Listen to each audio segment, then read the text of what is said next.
Jeremiah, a little while ago, gave me this book to read. Being that I was ex-military, he thought I'd enjoy it, which I did immensely. It was on the New York best-selling bestseller, and it's written by United States Navy retired Admiral William H. McRaven, and it's called Make Your Bed. So I went through it, and I said, hey, this will preach. So this will be your lesson this morning. Now, he talks about the little things that can change your life and, in a sense, maybe the world. Now, all of his 10 points that are taught in this book have a biblical principle. So all I needed to do was to search the scripture and find a verse that went along with each of his chapters. Now, in 2014, he gave the commencement speech for the graduating class at the University of Texas in Austin, Hook 'em Horns. Jody would like that. Now, his speech was based on 10 simple lessons that he learned from his training in the United States Navy SEALs that are equally important in dealing with the challenges that we face in civilian life even today. So lesson number 1. If you want to change the world, start off by making your bed. Now this is what McRaven means. I'm quoting him. He says, if you cannot do the little things right, you will never be able to do the big things right. Every morning in SEAL training, he rolls out of his rack and immediately begins the process of making his bed. That was the first task of the day, followed by inspection, long swims, runs, obstacle courses, and constant harassment from the SEAL instructors. You hear attention, and the instructor, he enters the room, and then moving from top to bottom, he inspects you. Once he's done with you, he goes and inspects your bed. After examining the bed from every position, the final test was to flip a quarter in the air as it's coming down on the mattress. Then it jumps several inches off the bed, high enough for the instructor to catch it in his hand. Swinging around to face the trainee, he offers a nod. He never says a word, because making your bed correctly wasn't going to be an opportunity of praise. It was expected of the trainee. It was his first task in the morning, and doing it right was important. It demonstrated discipline. It showed devotion to detail. And at the end of the day, it would be a reminder that he had done something well, something to be proud of no matter how small the task. Luke 19, verse 17. And Jesus said to him, well done, good slave, because you have been faithful in a very little thing, be in authority over 10 cities. So brethren, start your day out with a task completed. Second lesson, if you want to change the world, find someone to help you paddle. Now this is what he means. I'm quoting him again. You cannot change the world alone. You will need some help. And to be truly get from your starting point to your destination, it takes friends, colleagues, the goodwill of strangers, and a coxswain or a pilot to guide them. The value of teamwork is seen in SEAL training. Before becoming a Navy frogman, they were called a tadpole. Everywhere you went in the first phase of training, several tadpoles, 7 of them, would carry a 10-foot rubber raft as they ran, working together to get the boat to its final destination. Occasionally, one of the 7 was either completely exhausted from the training day or would have the flu from swimming in freezing water. Of those days, the other members, they would pick up the slack. They would paddle harder. They gave their rations to the needy one for extra strength. The rubber raft made them realize that no man could make it through the training alone or later in combat. You need people in life to help you through the difficult times. You cannot paddle alone. Proverbs 13:20. He who walks with wise men will be wise. Brethren, never forget that your success depends on others. You cannot go it alone. Lesson 3. If you want to change the world, measure a man by the size of their heart, not the size of their flippers. Now this is what McRaven means. He says, SEAL training was a great equalizer. Nothing mattered but your will to succeed. Not your color, not your ethnic background, not your education, and not your social status. SEAL training is just south of San Diego, California, and the surf off of Coronado is about 8 feet high with the waves coming in lines of 3, plunging with a roaring sound in the ears of the trainees standing on the shore with their flippers and their life jackets. Now the SEAL instructor, a highly decorated Vietnam vet standing over 6'2", was towering over a new student that appeared to be around 5'4". And the instructor began to harass Shorty. Do you really want to be a frogman? You are just a little thin man. The waves out there are going to be able to break you in half. You should just think about quitting now before you get hurt. And the seaman recruit, he shouts back, I want to be a frogman. I can do it. I won't quit.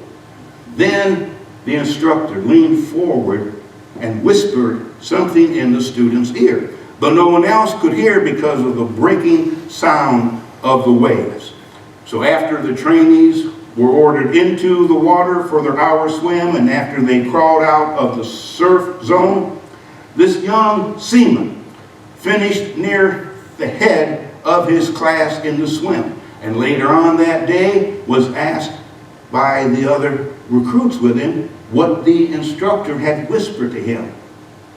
He smiled and he said proudly, "Prove me wrong."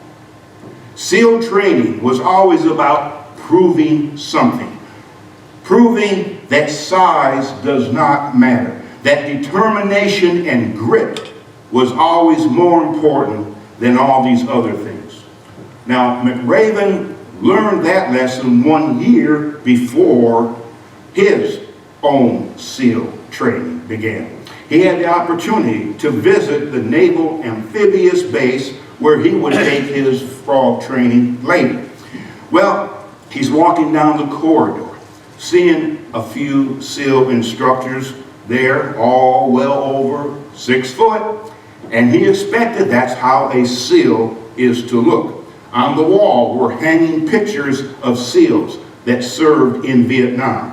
Down this long hall, he noticed another guy standing there looking as well at these photos. He appeared to be a civilian by his clothing. He was slightly built, almost delicate, and his hair over his ears. Does he think that he has what it takes to be a Navy SEAL? McRaven wrote that he felt sorry that someone might have misled that fella into believing that he could even be trying to go through the SEAL training. McRaven was then called into the office of the lieutenant to ask and talk about the SEAL training as well as the demands of the program. The other guy was still out there in the hallway viewing the pictures. And he was probably wanting also to talk to the lieutenant as well to join up. McRaven said that he felt good about himself, knowing that he was stronger and more prepared than the other man who thought that he could survive the rigors of being a SEAL. Well, during our conversation, the lieutenant stopped talking as he looked at this fella out there in the hall and yelled at that slim man in the hallway to come and enter in. Then he gave him a bear hug and saying to me, he says, "This is Tommy Norris, the last SEAL Medal of Honor recipient from Vietnam." Laughing at myself, I shook the hand of Lieutenant Tom Norris, who successfully on 2 nights went deep into enemy lines and retrieved 2 downed airmen. Another mission where he was shot in the face and the Vietnamese left him for dead. This was Tom Norris, who battled back from his injury to be accepted into the FBI's first hostage rescue team. This quiet, reserved, humble man was one of the toughest SEALs in the history of the teams. In 1969, Tommy Norris was almost booted out of SEAL training. They said he was too small, he was too thin, and not strong enough. But like the other fella in McRaven's class, Norris proved them all wrong. And once again, showed that it's not the size of your flippers that count, but the size of your heart. 1 Samuel 16 verse 7. But the Lord said to Samuel, "Do not look at his appearance or at the height of his stature, because I have rejected him. For God sees not as man sees. For man looks at the outward appearance, but the Lord looks at the heart." Brethren, only the size of your heart matters. 4th lesson. If you want to change the world, get over being a sugar cookie and keep moving forward. Now this is what McRaven writes. For failing the uniform inspection, the student in basic SEAL training had to run fully clothed into the surf zone and then wet from head to toe, roll around on the beach until every part of his body was covered in sand. This effect was known as a sugar cookie. You stayed in that uniform for the rest of the day, cold, wet, and sandy. Sometimes, no matter how well you prepare or how well you perform, you still end up as a sugar cookie. There were many a student who just could not accept the fact that all their effort was in vain. Those students did not understand the purpose of the drill. You were never going to succeed. You were always never able to have that perfect uniform. You know, it's easy to blame your lot on life by some outside forces. To stop trying because you believe fate is against you. It's easy to think that where you were raised, how your parents treated you, or what school you attended is what determines your future. Nothing is farther from the truth. The common people and the great men and women are all defined by how they deal with life's unfairness. Look at the person of Helen Keller. She was just a common girl, though had many physical handicaps, but she overcame them, and that made her a great woman. Sometimes, no matter how hard you try, no matter how good you feel, you are going to end up a sugar cookie. So don't complain. Don't blame it on your misfortune. In Philippians 3, verse 13 and 14, brethren, I do not regard myself as having laid hold of it yet, but one thing I do, forgetting what lies behind me and reaching forward to what lies ahead, I press on. Paul tried hard to be a good New Testament Christian for Jesus. But Paul spent a lot of time being a sugar cookie. 5 times I received from the Jews 39 lashes. 3 times I was beaten with rods. Once I was stoned. 3 times I was shipwrecked. A night and a day I spent in the deep. I have been often frequent journeys in dangers of rivers, dangers from robbers, danger from my countrymen, dangers from the Gentiles, dangers in the city, dangers in the wilderness, dangers on the sea, dangers from false brethren.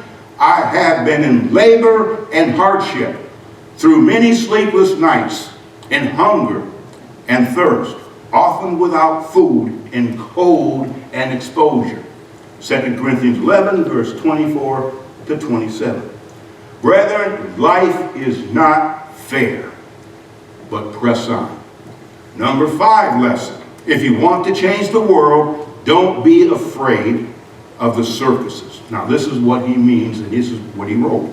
Every day during training, you have challenges with multiplied physical events, long runs, long swims, obstacle courses, hours of calisthenics. Sometimes these are designed to test your mettle. Every event has standards, times that you have to meet. If you fail to meet those standards, your name was posted on the list. And at the end of the day, those on the list were invited to a circus.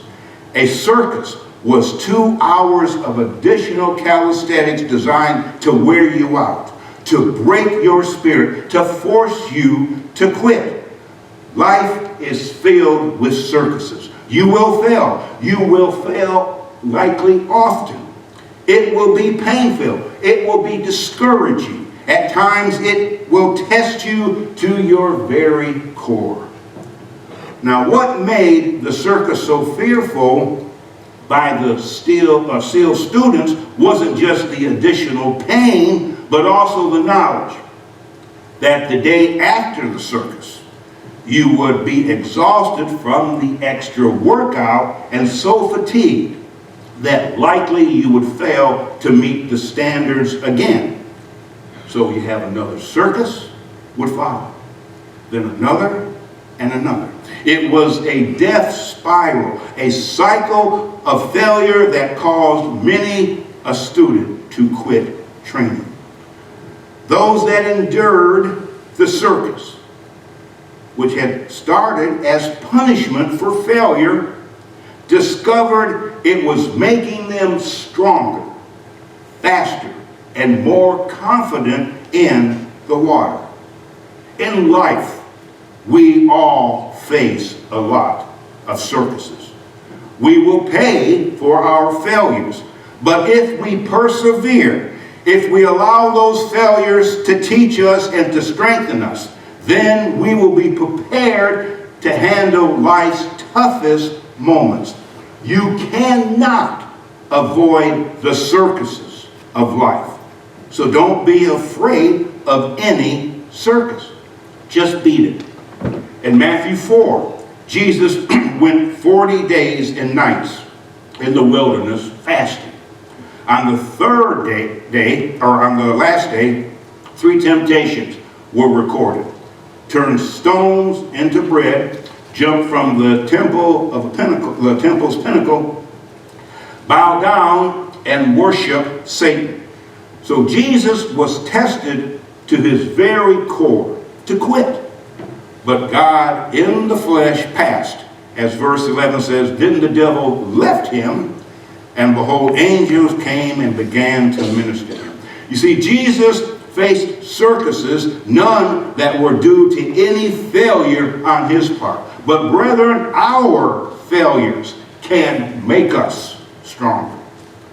Number 6 lesson.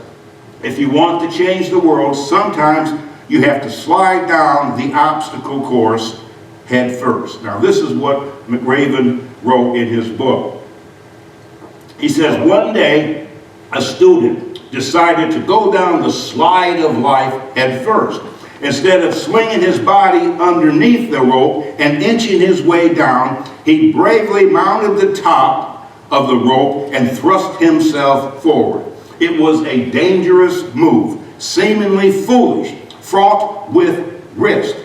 Failure could mean injury, and that would be being dropped from the training. Without hesitation, the student slid down the rope perilously fast. Instead of several minutes, it only took him half that time, and at the end of the course, he had broken the record. Now, it was McRaven's writing of himself who pushed his anxieties aside and trusted in his ability to get the job done by going down head first. Life is a struggle, and the potential of failure is ever present. But those who live in fear of failure, hardship, or embarrassment will never, ever achieve their potential. Without pushing your limits, without occasionally sliding down the rope head first, without daring greatly, you will never know what is truly possible in your life. In 2 Samuel chapter 23, verse 14 and 17, the Philistines were there in Bethlehem. And David had a craving and said, "Oh, that someone would give me water to drink from the well at Bethlehem, which is by the gate." So the three mighty men broke through the camp of the Philistines and drew water from the well of Bethany that was by the gate, and took it and brought it to David. Nevertheless, he would not drink it, but poured it out to the Lord, and said, "Be it far from me, O Lord, that I should do this. Shall I drink the blood of the men who went in jeopardy of their lives?" Therefore he would not drink it. These things the mighty men did. Now Bethlehem had been besieged by the Philistines, who were sworn enemies of God. And David was desiring water from the well that he had apparently used to drink from. It was a suggestion, not a command, to fetch him the water.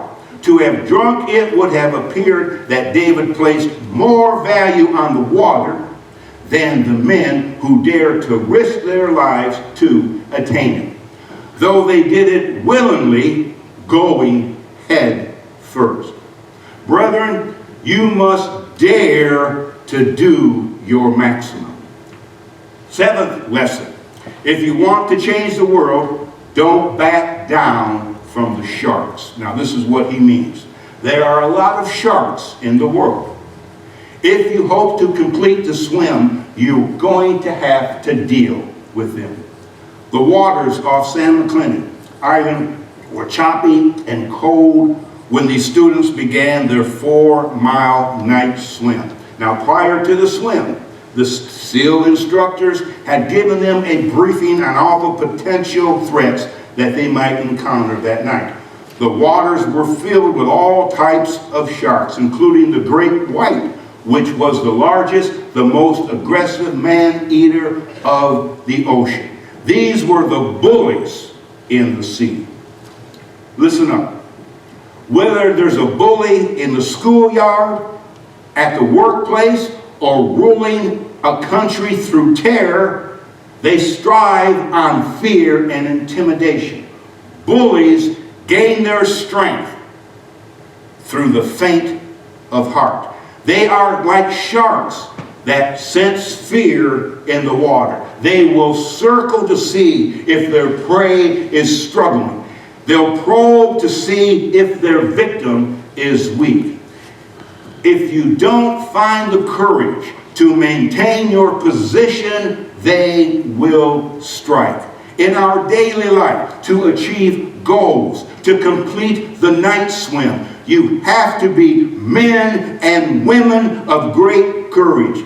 Look deep within inside yourself and you will find it with abundance. Psalms 23 verse 4. Even though I walk through the valley of the shadow of death, I fear no evil.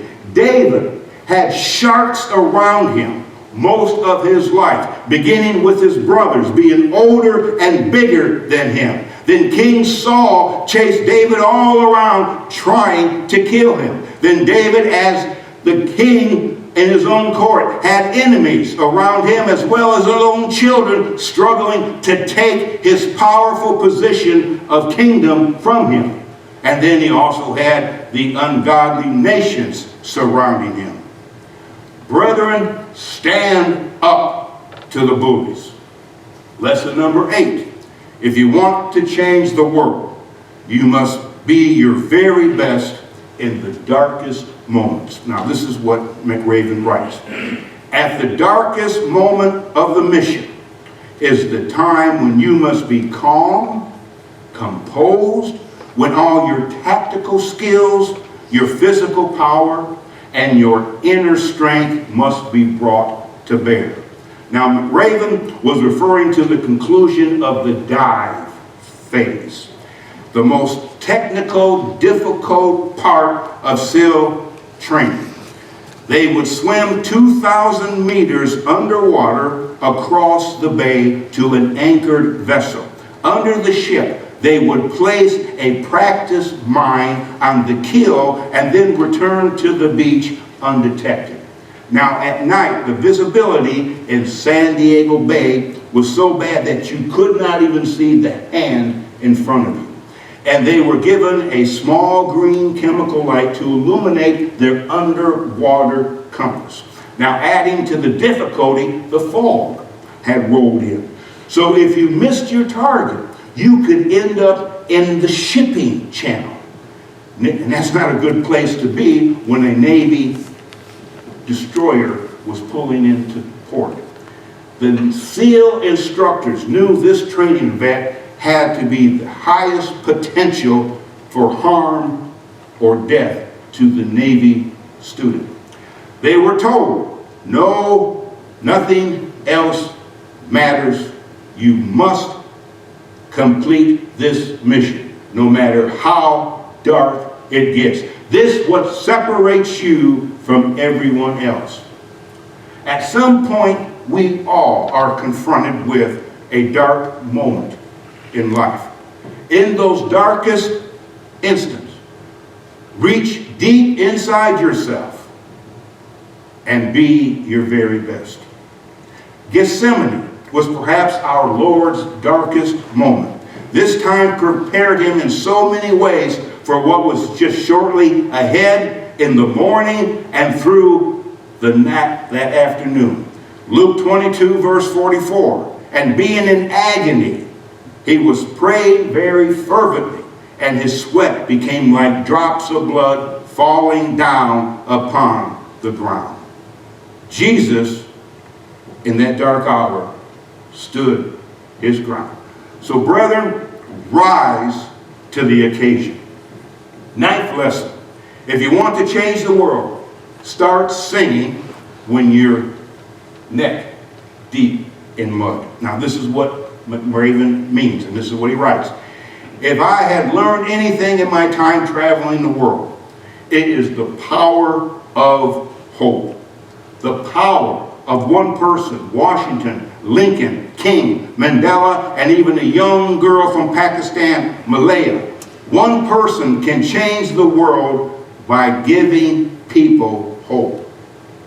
Hell Week was the pivotal event for the first phase of SEAL training.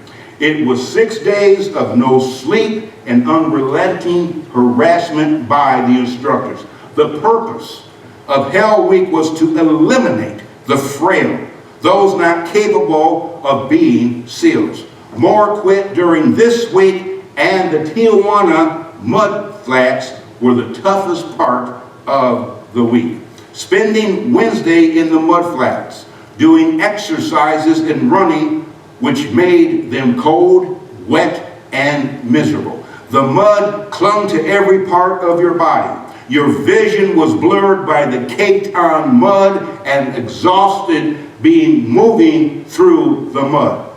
As the sun went down, the temperature dropped and the wind picked up. You could barely move with bone-chilling coldness and fatigue. Sitting chest deep in mud, knowing that they still had another 3 days of pain and exhaustion, shaking uncontrollably, with hands and feet swollen, with the skin so tender that the slightest movement brought discomfort. They all realized their hope of finishing the training was fading fast like the sun. A SEAL instructor standing at the edge of the mud flat, sounding like an old friendly voice, spoke into his bullhorn and offered comfort to the suffering trainees, that they could join him and the other instructors by a warm fire, having hot coffee and chicken soup. You could relax until the sun came up. Now, some of the students were ready to accept his offer. All he wanted was 5 quitters, and then the rest could have relief from their pain. One student left the mud flats, and the instructor grinned, because he knew that once one quit, others would follow. Yet above the howling wind, from the mud flats came a voice singing. One voice became 2, and 2 became 3. And then they were all singing. And the one fellow who had left returned to the mud flats, and he joined in also. The instructor got on his blowhorn and ordered them to cease the singing, even threatening, but they kept singing. The trainees then saw the instructor smile, as they had proven a very important lesson. If one person could sing while neck deep in mud, then all could. If that one person could endure the freezing cold, then all should be able to. If that one person could hold on till sunrise, then each one could. Acts 16:25. But about midnight, Paul and Silas were praying and singing hymns of praise to God, and the prisoners were listening. Covered in blood, in the mud of a dark, damp, depressing inner dungeon, they removed their discomfort with song in which others heard. Paul and Silas gave hope that tomorrow will be better than today. Brethren, give people hope. Lastly, if you want to change the world, don't ever ring the bell. Now, this is what McRaven explains.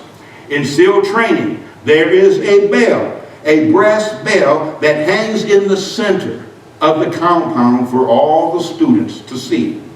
All you have to do to quit is ring the bell.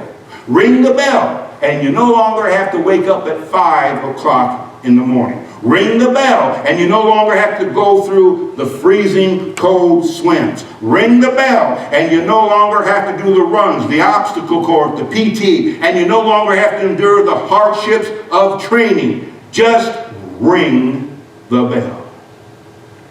Life is full of difficult times, but someone out there is always in a worse situation than you are.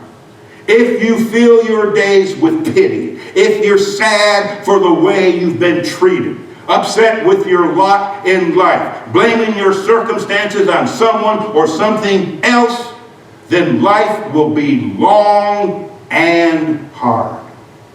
If, on the other hand, you refuse to give up on your dreams, but you stand tall and strong against the odds, then life will be what you make it. And you can make it great, but never ever ring the bell.